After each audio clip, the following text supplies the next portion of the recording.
Good day, students! Ngayon, ang pag-aaral natin is tungkol sa pattern development. So, bago kayo mag-drawing ng ating drawing number 03-01/02, ngayon ay pag-aaralan muna natin yung tungkol sa pattern development. Now, so bago tayo pumunta sa pattern development, alamin muna natin yung salitang pattern. So, a pattern is a full-size drawing of the various surfaces of an object stretched out on a flat surfaces. Ibig sabihin po nun, isang 3-dimensional object like a cube or box is naka-flat out muna sa isang flat surface. So yun.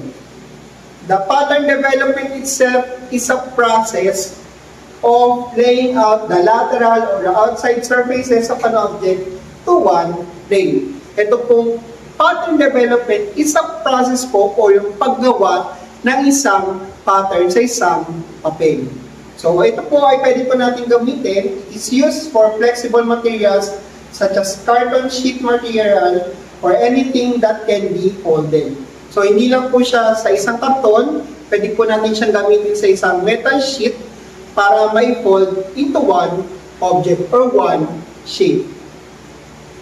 Product packages for stoves and refrigerators are produced by this pattern development.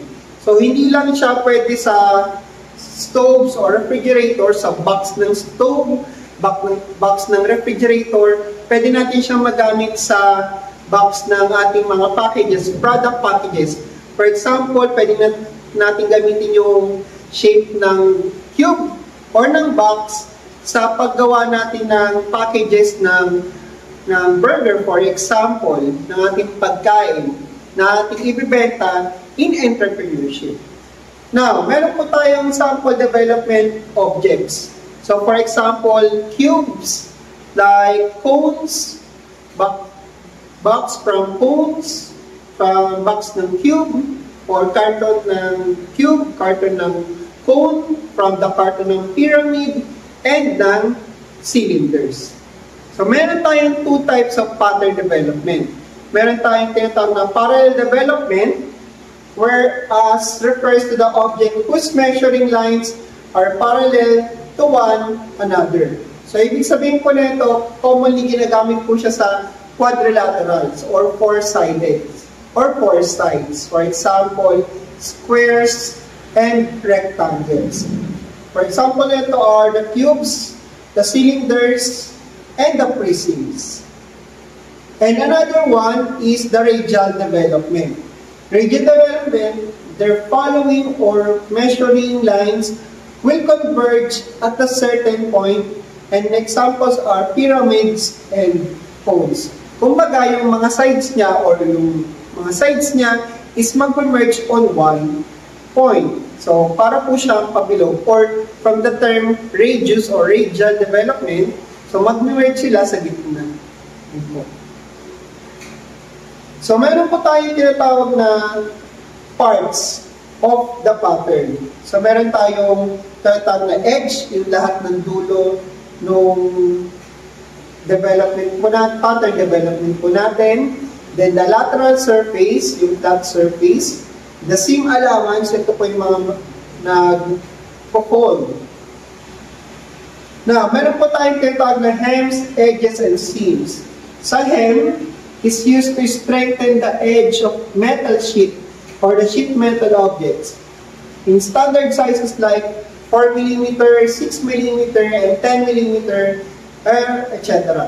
Meron tayong tinatawag na single hem or single fold lang po siya. Then double hem, double fold. The wire edge na tinatawag po natin gives an extra strength and rigidity to sheet metal edges. Ito naman po yung pabilog. Then the seams are used to strengthen sheet metal sections. They usually join by soldering and riveting process. Ito po yung pinapagsama po yung dalawang parts. So, by means of soldering or riveting process. Like groove seam, countersunk lap seam, at saka lap seam. Ngayon, ay gagawin natin ang drawing number 03-01/02. On title ay pattern development. So magtataka kayo, Sir, bakit 01/02? Kasi po, dalawang drawing na po yung gagawin natin sa isang papel lang. Ang parallel development at radial development sa isang papel lang. The pattern development. So, gawin na po natin ang ating drawing. Una, isulat nga natin ang given. Ang given, ang height is equal to 6 cm. Width ay 3 cm. Ang length ay 3 cm. At meron tayong tinatawag na seam allowance. Seam allowance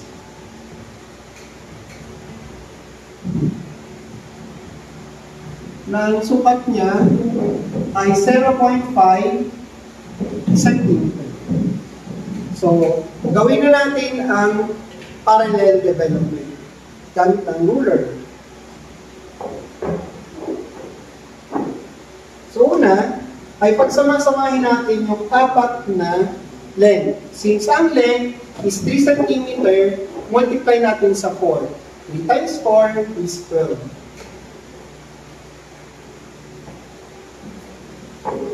So, 12 centimeter. So, gawin na muna natin siyang guidelines para mabilis natin siyang magbura if in case na magkamali po tayo. So, gawin naman natin yung height. Ang height which is 6 centimeter. 6 centimeter yung height.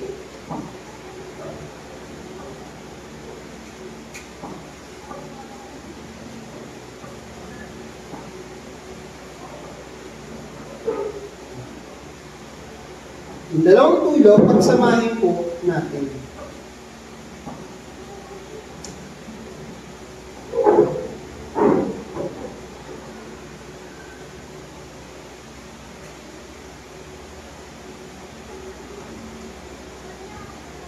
Tapos, hati-hatiin natin siya by 3 cm.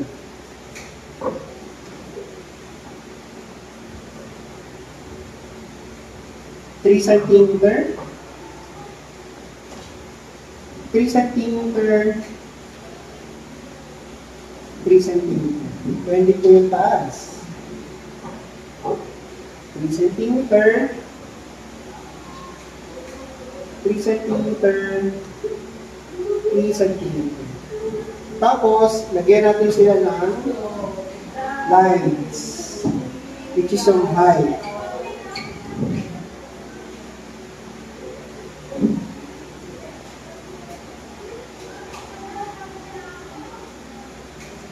Yan.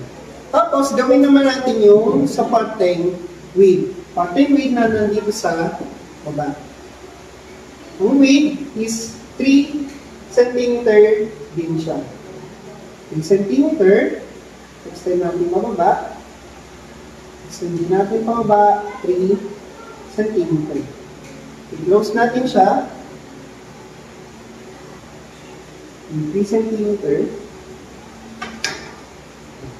Then, another width naman sa taas, which is 3 cm.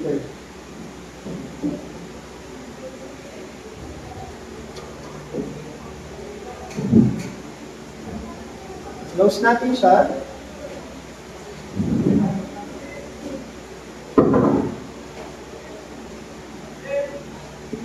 Now, dito na po papasok si protractor. Si protractor, yung gagamitan po natin ng seam allowance. Seam allowance which is 45 degree. Sir, nasaan po ang 45 degree? Ang 45 degree ay nasa pagitan po ng 50 at saka ng 40. Ito pong malaking gitna po nito na nasa pagitan din po ng 140 at saka ng 130. Ito po malaking to. So, ilalagay po natin sila sa seam allowance. Ang seam allowance which is 0.5 cm. Seam allowance na nandito, dito, at dito. So, unahin muna natin yung seam allowance which is 0.5 cm. Guideline lang po muna para mabilis natin siyang maburan.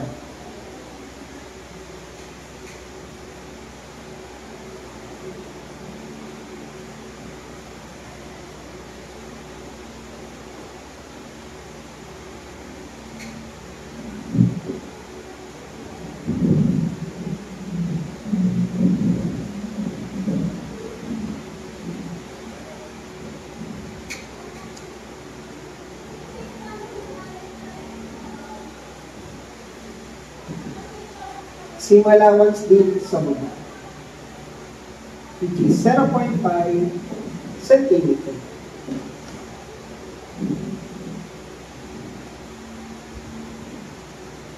Again, mga guidelines lang muna para mabilis natin siya.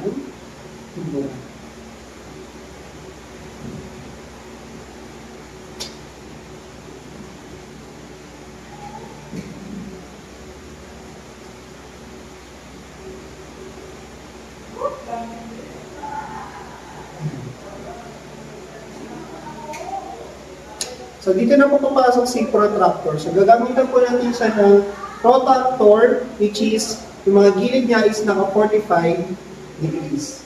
So, 45 degrees, simula po dito sa mga edge na ito, dito po sa edge na ito, papunta po dito. So, 45 degrees, 45 degrees, saka po natin siya lalagyan ng seam allowance. Another 45 degrees. Another seam allowance. Another 45 degrees dito po sa side na ito. 45 degrees. Lagyan po natin siya ng seam allowance. Seam allowance. Then, dito naman po, papunta po doon. Another 45 degrees. Lagyan po natin siya ng line. Then, another seam allowance, which is 45 degrees.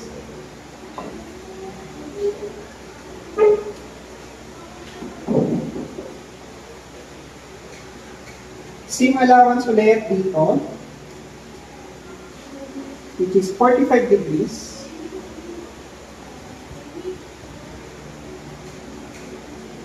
Seam allowance, which is 45 degrees.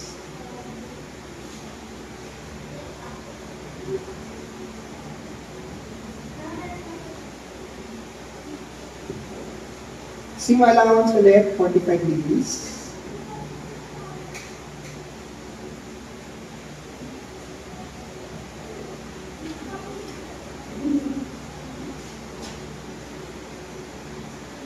Seam allowance, 45 degrees.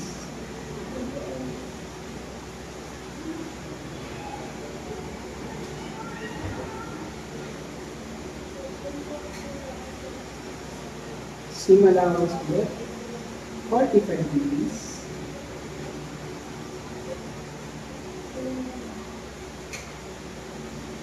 Seam allowance, 45 degrees. At dito din po, lalagay natin ng seam allowance sa gilid, which is 45 degrees.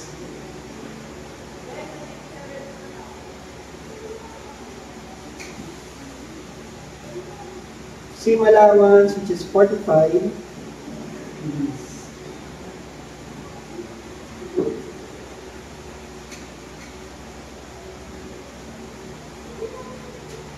So, meron na tayong tinatawag na guidelines or may pattern na tayo. Ngayon, kakapalan natin siya gamit ng ruler at ng lapis. So, kakapalan natin yung mga lines na important.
at yung mga steam allowances.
Burayin natin yung mga necessary lines.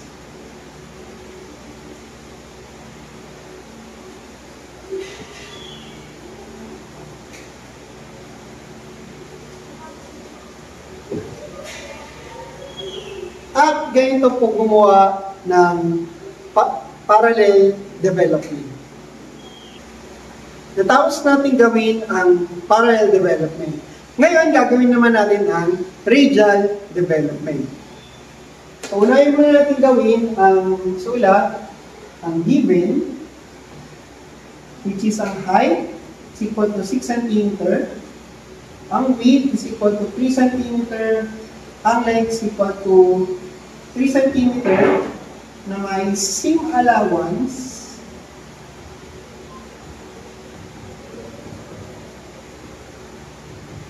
na 0.5 cm. So, gamit ng ating ruler, so, gawin natin yung height. Height which is 6 cm. Height, 6 cm.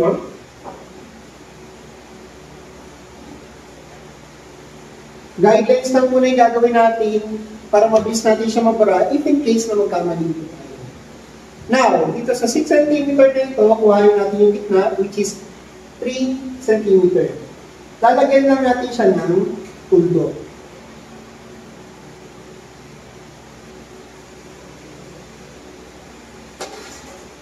So, meron na tayong height na may gitna ng 3 cm. Ngayon, gagamitan naman natin siya ng protractor dahil siya ay isang radial development. Radial development wherein mag-limit sila sa isang point, which is dito, sa gitna nito. Dito sa protractor, gagamitin natin ang 45 degrees sa pagitan ng 40 at 50, 45 degrees, yung 90 degrees, at ang 135 degrees. Silalagay natin yung gitnang to, itong gitnang to, doon sa 3 cm na nilagay natin. At itong nasa basa pa ng 0, lalagay natin siya sa line sa baba, at yung 180, yung line naman sa baba. So, ganito po siya. Protractor, yung gitna, lalagay natin dito. Yung 0, ilalagay natin siya dito sa taas, yung 180 sa baba. Lalagyan natin siya ng sukat ng 45, 90, at 135. Lagyan mo natin ng 45, 90, at 135 degrees.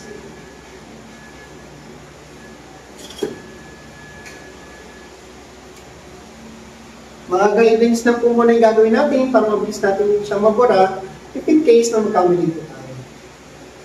So, i-extend natin ng lines na ito simula gitna papunta po doon. So, ibang 45 degrees, extend natin siya. 45 degrees. Extend natin siya. Simula gitna, papunta po doon sa 90 degrees.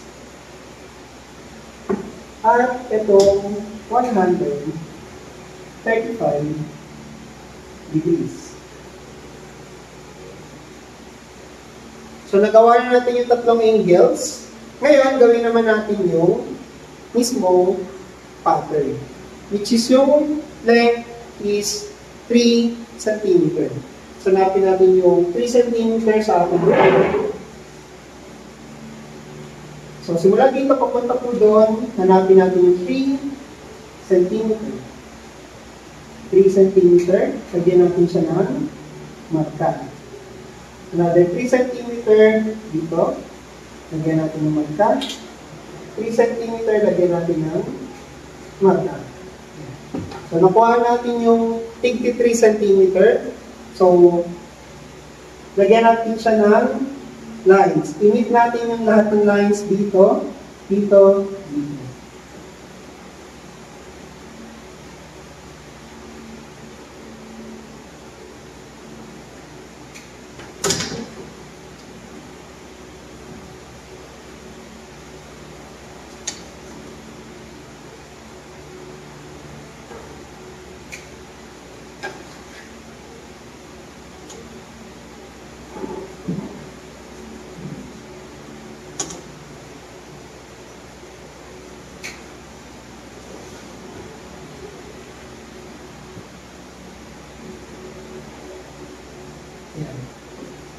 Tapos, dito natin siya lalagyan ng seam allowances. Ang seam allowance, which is 0.5 cm.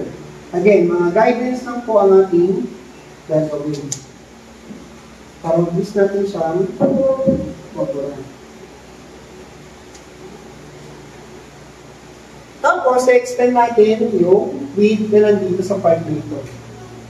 Ang width, which is 3 cm. 3 cm, extend natin siya.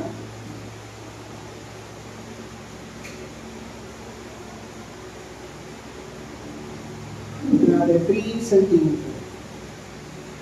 At ipag-meet natin siya, ganawa. At dito, lalagyan natin siya ng seam allowances, which is 0.5.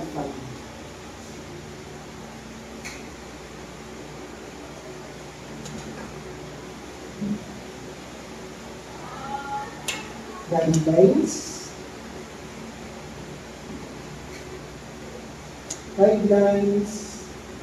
at guidelines.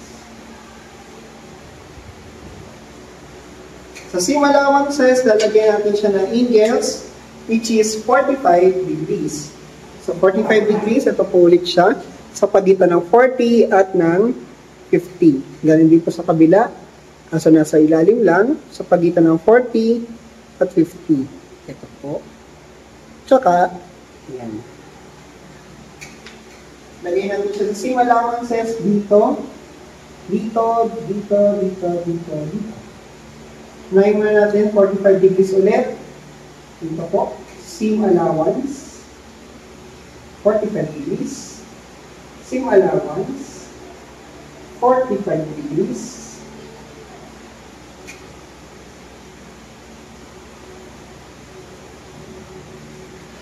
Seam allowance po, which is 45 degrees.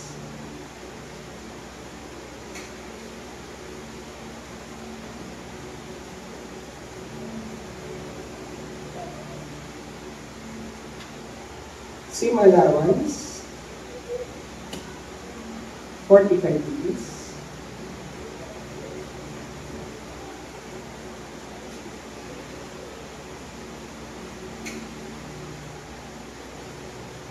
Seam allowance ulit. By 45 degrees.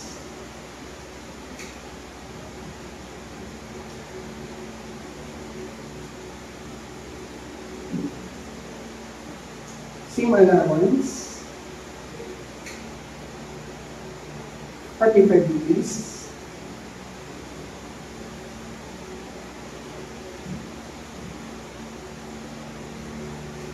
Seam producing allowance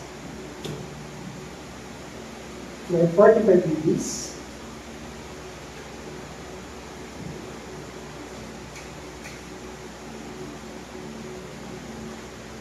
At producing allowance by 45 degrees.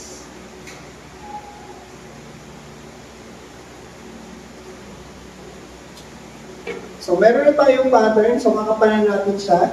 Gamit ang ruler at ating lapis. Kakapalan na po natin yung mga importanteng linya.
At gamit po ng ating eraser, so burahin po natin yung unnecessary lines. Lalo-lalo na po yung mga dilim.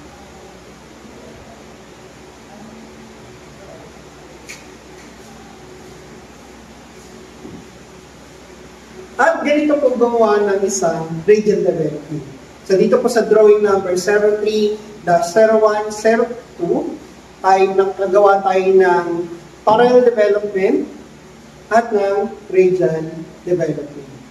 So ipasa itong mga activities na to sa tamang araw or takdang araw. Maraming salamat.